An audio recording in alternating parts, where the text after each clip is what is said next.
Som. Boa noite a todos. Tá verde. Tá indo? Boa noite. Agora sim, só para vocês ficarem acordados. Maranata? Amém. Para quem não me conhece, eu me chamo Larissa. Hoje foi o dia das Larissas aqui na frente, já tivemos duas, né? E eu sou a terceira dessa noite.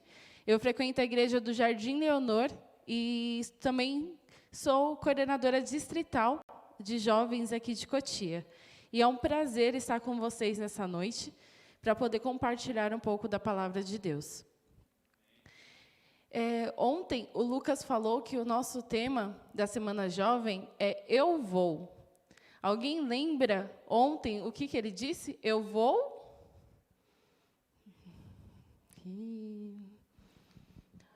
Renova-me. Aí, diretor. Eu vou, renova-me. E hoje o chamado é Eu vou e preencha-me. Então, guardem, hein, gente, que até o final da semana quero ver quem vai estar afiado para lembrar todos os temas.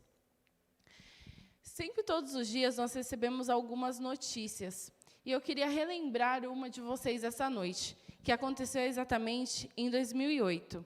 Eu vou pedir para colocarem uma imagem ali de uma moça. Ela é uma modelo russa e ela se chama Ruslana Kushonova.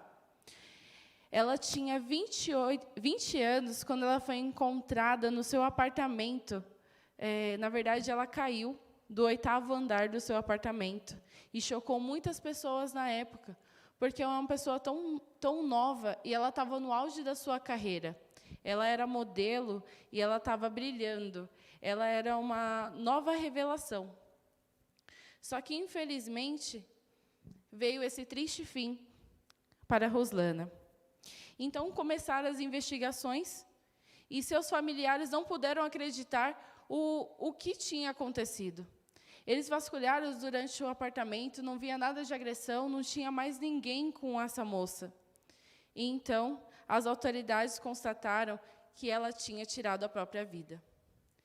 Então, essa modelo, com apenas 20 anos, no auge da sua carreira, que tinha tudo pela frente, tirou a sua própria vida. E uma amiga bem próxima, quando foi interrogada, disse que ela parecia estar angustiada nos últimos tempos.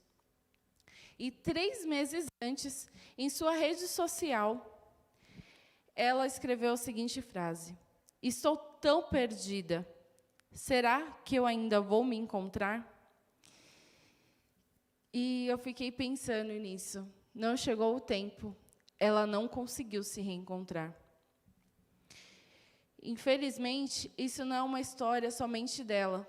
Nós temos pessoas ao nosso redor que andam muito angustiadas e que precisam de esperança, de amor e carinho.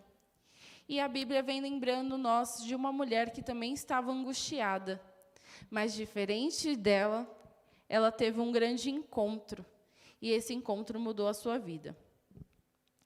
Essa história que eu vou contar está lá no livro de João. Mas, antes de começar a entrar em João, eu queria falar algumas curiosidades para vocês. Os 4 primeiros livros, como nós sabemos, do Novo Testamento, são evangelhos, que trazem as boas novas de Cristo. E, então... gente, desculpa. Os 4 primeiros vêm falando sobre as boas novas de Cristo, que é Mateus, Lucas, quem mais? Marcos e João. Escola Cristã de Férias. Então, João, ele era um desses discípulos que escreveu esses 4 evangelhos de Cristo. E quem se lembra como João era chamado? Antes, filho do trovão. João, ele era um pescador, junto com seu pai, e ele era uma pessoa muito explosiva. Então, ele era conhecido como filho do trovão. Só que, após ele ter tido um encontro com Cristo e ter sido transformado, ele virou o discípulo amado. Então, ele escreveu outros livros. Além de João, ele escreveu as outras 3 cartas, mais o Apocalipse. E João foi o único desses 4 evangelhos que escreveu essa história que eu vou contar hoje. Quem sabe que história é essa? A mulher samaritana. Gente, o Silvio está arrasando aqui. Então, convido você a abrir a sua Bíblia, lá em João, capítulo 4. E você que está em casa também pode nos acompanhar.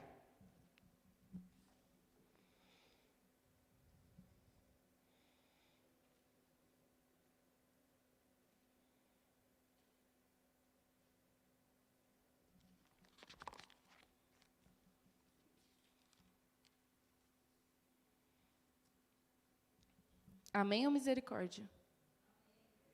Então, tá bom. Então, todos encontraram. Antes de começar, então, a narrativa, vamos curvar nossas fontes para falar com Cristo. Papai querido, graças te dou, Senhor, por mais uma vez estar aqui na sua santa casa. Que o Senhor possa me esvaziar e me encher do seu Santo Espírito para que minha boca seja falada somente suas santas palavras. Que o Senhor possa abrir o coração de quem está escutando e que possa aquecer o coração de todos, Senhor. Tire qualquer vergonha, qualquer medo. Isso mesmo que eu te rogo em nome de Jesus. Amém. Então, vamos lá, capítulo 4, versículo 1. Quando, pois, o Senhor veio a saber que os fariseus tinham ouvido dizer que ele, Jesus, fazia e batizava mais discípulos que João, se bem que Jesus mesmo não batizava, e sim os seus discípulos. Deixou a Judeia, retirando-se outra vez para a Galileia. E era-lhe necessário atravessar a província de Samaria. Naquela época, judeus e samaritanos tinham uma guerra muito grande entre eles. Na verdade, os samaritanos, eles não eram totalmente judeus. Eles eram parte judeus e parte gentios. Então, os judeus eles tinham um certo preconceito. Então, eles não gostavam de se misturar com os samaritanos. Alguma ligação com os dias de hoje? Alguma diferença? Felizmente não, né? E teve até um episódio que, quando os samaritanos quiseram ajudar os judeus a construir o templo, depois que Nabucodonosor o destruiu, os judeus não aceitaram essa ajuda. Então, os samaritanos eles mesmos começaram a ter o seu próprio jeito, a sua própria religião, para que não houvesse mais brigas. Então, toda vez que os judeus precisavam fazer um caminho, eles contornavam a região de Samaria. Eles faziam um caminho mais longo, somente para não passar por lá. Só que Jesus ele veio para quebrar totalmente essas regras, né? Então, ele, como judeu, ele passou por Samaria. E João, ele fala exatamente que era necessário que Jesus passasse por lá. Versículo 5. Chegou, pois, a uma cidade samaritana, chamada Sicar, perto das terras de Jacó, dera seu filho José. Estava ali a fonte de Jacó. Cansados da viagem, assentaram-se Jesus junto à fonte por volta da hora sexta. Eu gosto muito de visualizar algumas histórias da Bíblia. Me ajuda a entender um pouco mais. Então, agora, nesse momento, nós vamos ver esse encontro de Jesus com a mulher samaritana.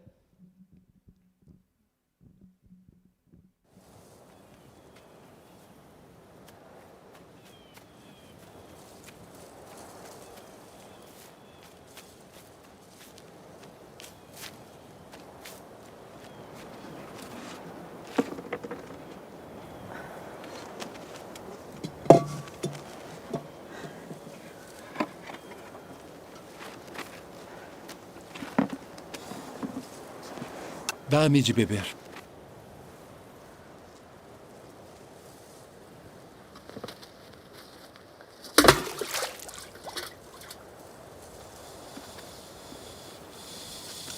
Como sendo tu judeu, me pedes de beber a mim, que sou mulher samaritana?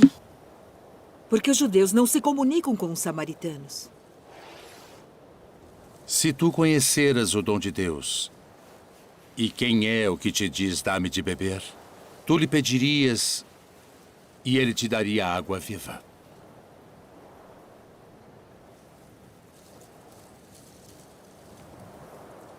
Senhor, tu não tens com que a tirar, e o poço é fundo. Onde, pois, tens a água viva? És tu maior do que o nosso pai Jacó, que nos deu esse poço, bebendo ele próprio dele, e os seus filhos e o seu gado?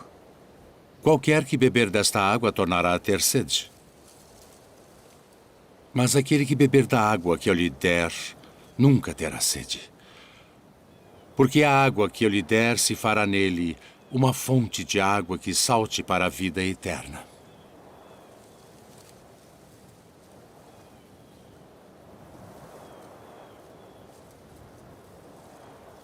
Senhor, dá-me dessa água, para que não mais tenha sede e não venha aqui tirá-la. Vai, chama o teu marido e vem cá. Não tenho marido. Disseste bem, não tenho marido. Porque tiveste 5 maridos. E o que agora tens não é teu marido. Isto disseste com verdade. Senhor, vejo que és profeta.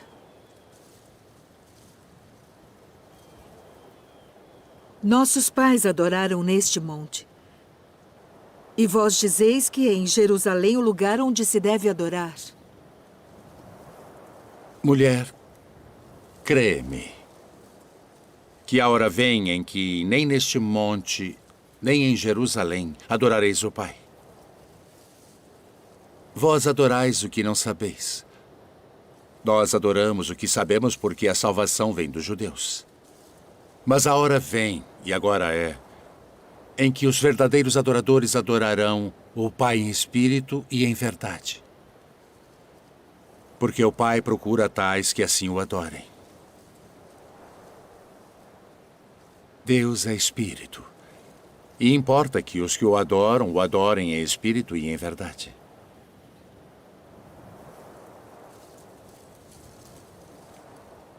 Eu sei que o Messias, que se chama o Cristo, vem. E quando ele vier, nos anunciará tudo. Eu sou. Eu que falo contigo.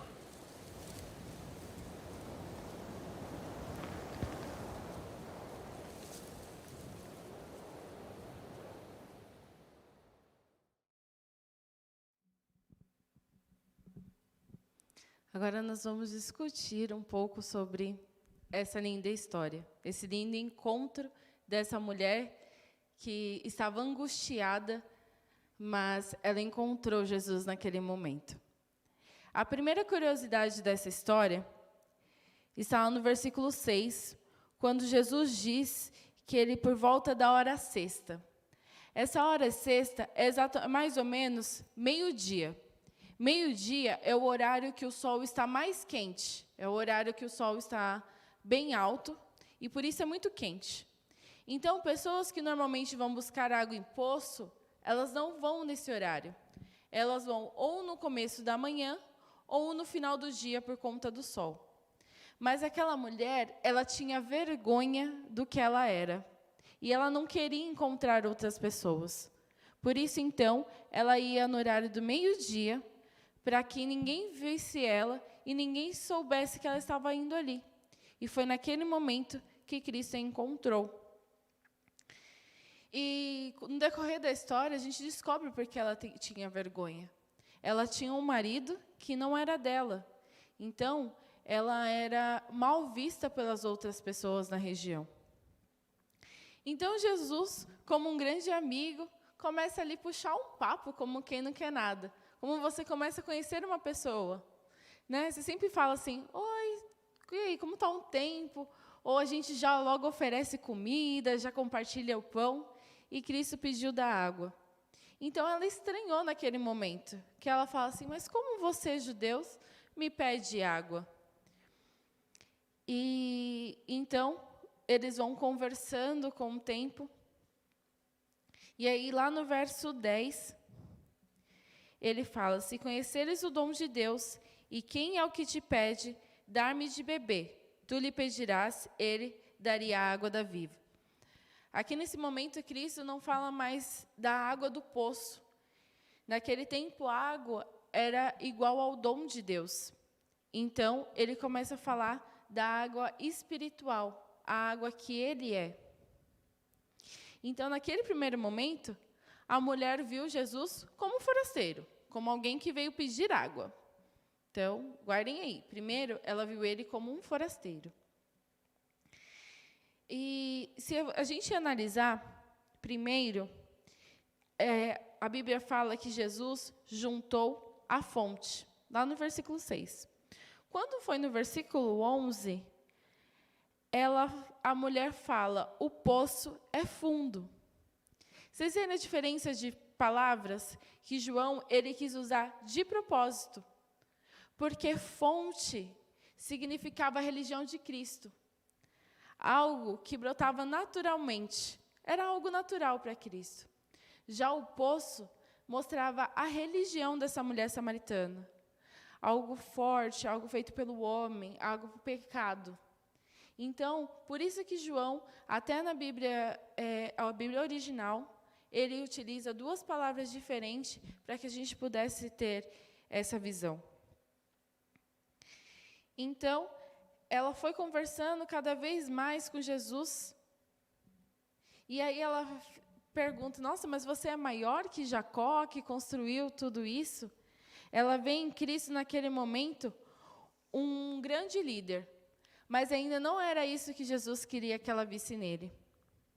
Então, eles continuaram conversando mais um pouco.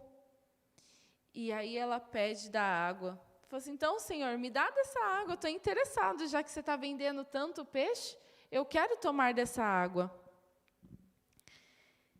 E aí Cristo vem e toca na ferida dela. Você quer dar água? Vai lá, chama lá seu marido, vamos compartilhar dessa água. E aí eu acho que naquele momento ela falou, caramba, esse homem sabe exatamente o que eu faço. Como é que ele sabe que ele não é o meu marido? E diante de tal revelação, ela conclui, este homem é mais que um forasteiro, ele é mais que um líder, este homem é um profeta. Mas ela ainda não sabia quem era Cristo. E ali, então, eles começam a conversar cada vez mais. E o bonito dessa história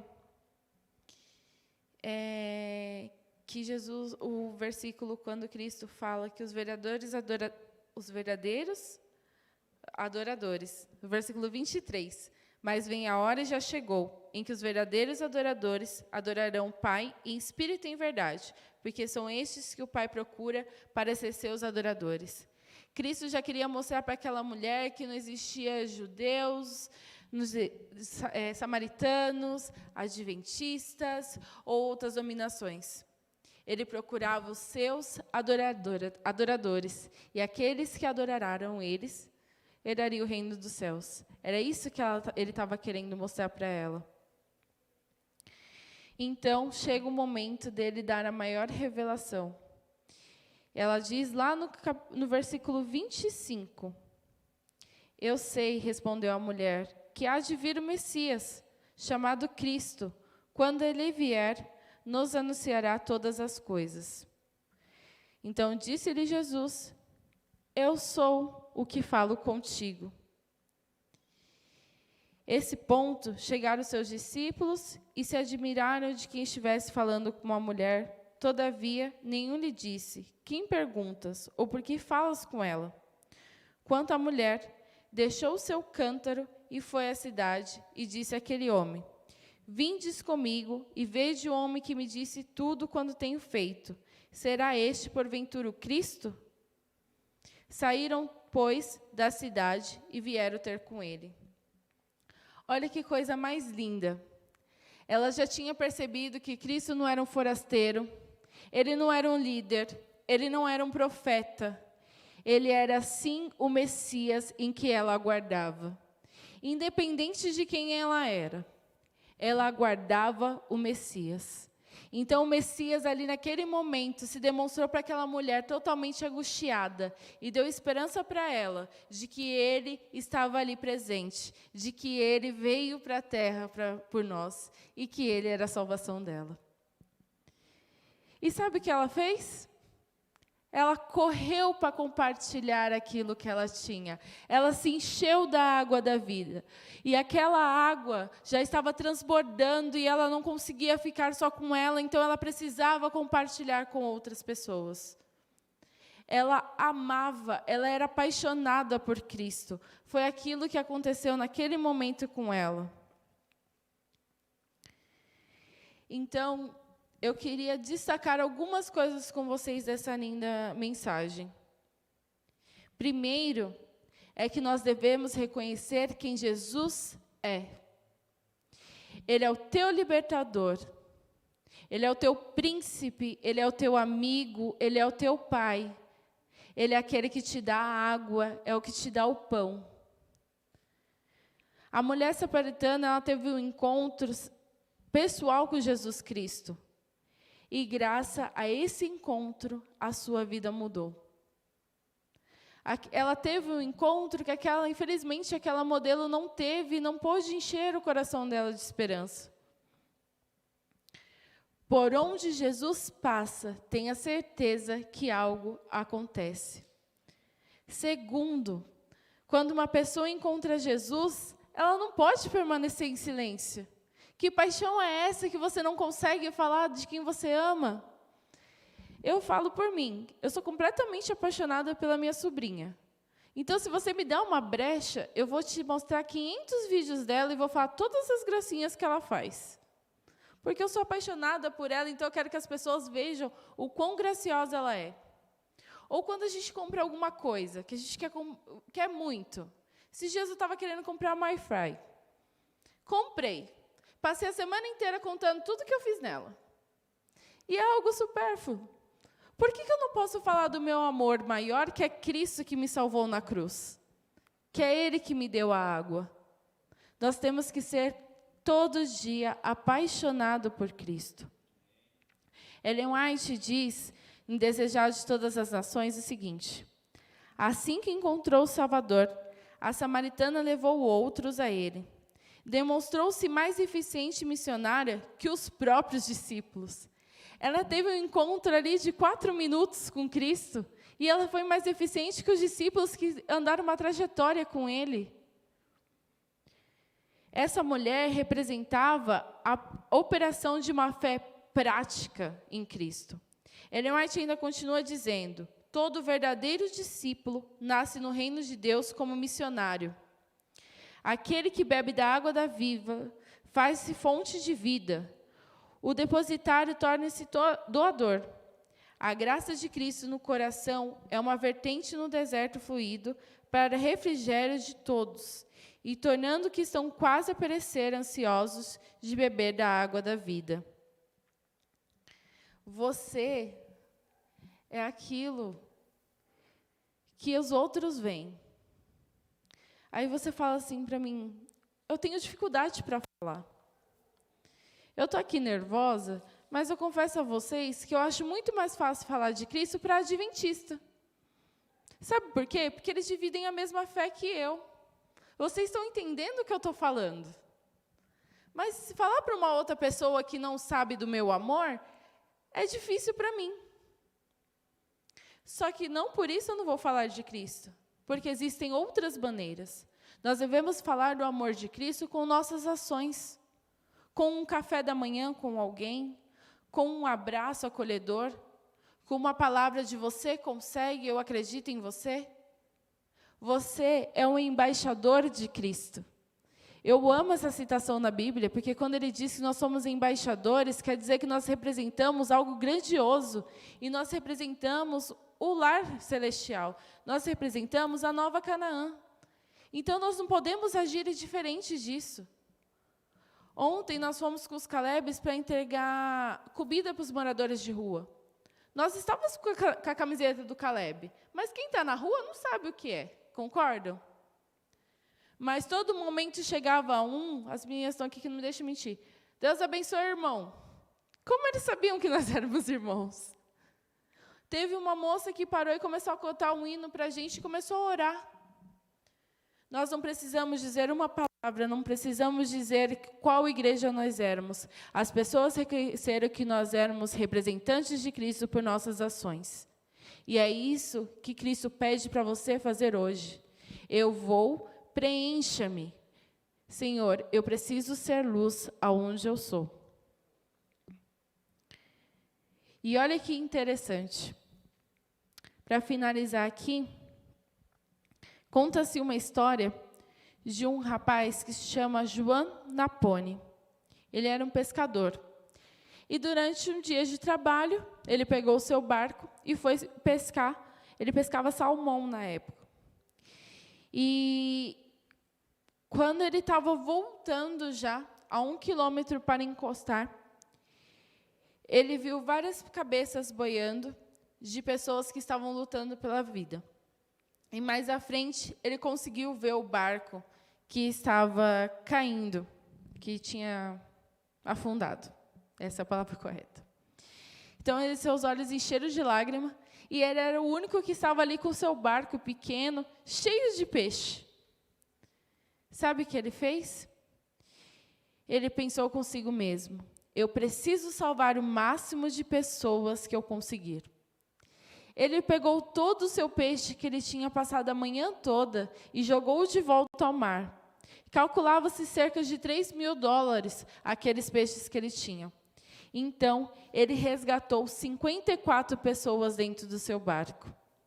Mas ele não estava contente, porque ele ainda viu pessoas que estavam pedindo por socorro. Então, ele jogou uma corda e ele salvou mais 16 pessoas. Assim como Juan, e assim como a mulher samaritana, ambos disseram: eu preciso salvar o máximo de pessoas que eu conseguir.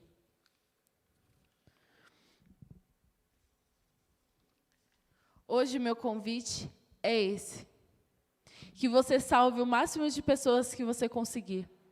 Que amanhã, quando você pisar no seu trabalho, que você seja simpático, que você resplandecer a luz de Cristo, que você seja o sal, que você saboreie outras pessoas. Que você chegue no seu grupo de amigos e de colegas e mostre para eles a sua diferença. E a sua diferença não é porque você não vai na escola na sexta-feira à noite ou porque você não trabalha no sábado. Não é porque você come carne de porco ou você não toma Coca-Cola. A sua diferença é que você tem a esperança de Cristo Jesus. E tem pessoas, eu tenho certeza que tem pessoas angustiadas ao lado de vocês que precisam dessa água para poder se fortalecer e não ser mais uma modelo. Ela precisa ser uma mulher samaritana. E eu posso estar falando com alguém aí de casa que está precisando dessa água viva. Que você possa receber o chamado de Cristo essa noite. E que possa dizer: eu vou, preenche-me. Enquanto o grupo canta esse louvor, que você possa ter essa comunhão com Cristo nesse momento de reconciliação com Ele, para aceitar esse chamado.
mostrou-nos o caminho pra viver. Quem nele acreditar viverá pra sempre com o Senhor, pois lá na cruz Deus nos salvou, ao mundo amou. Quem nele acreditar viverá pra sempre com o Senhor, pois lá na cruz Deus nos amou, Deus nos salvou, ao mundo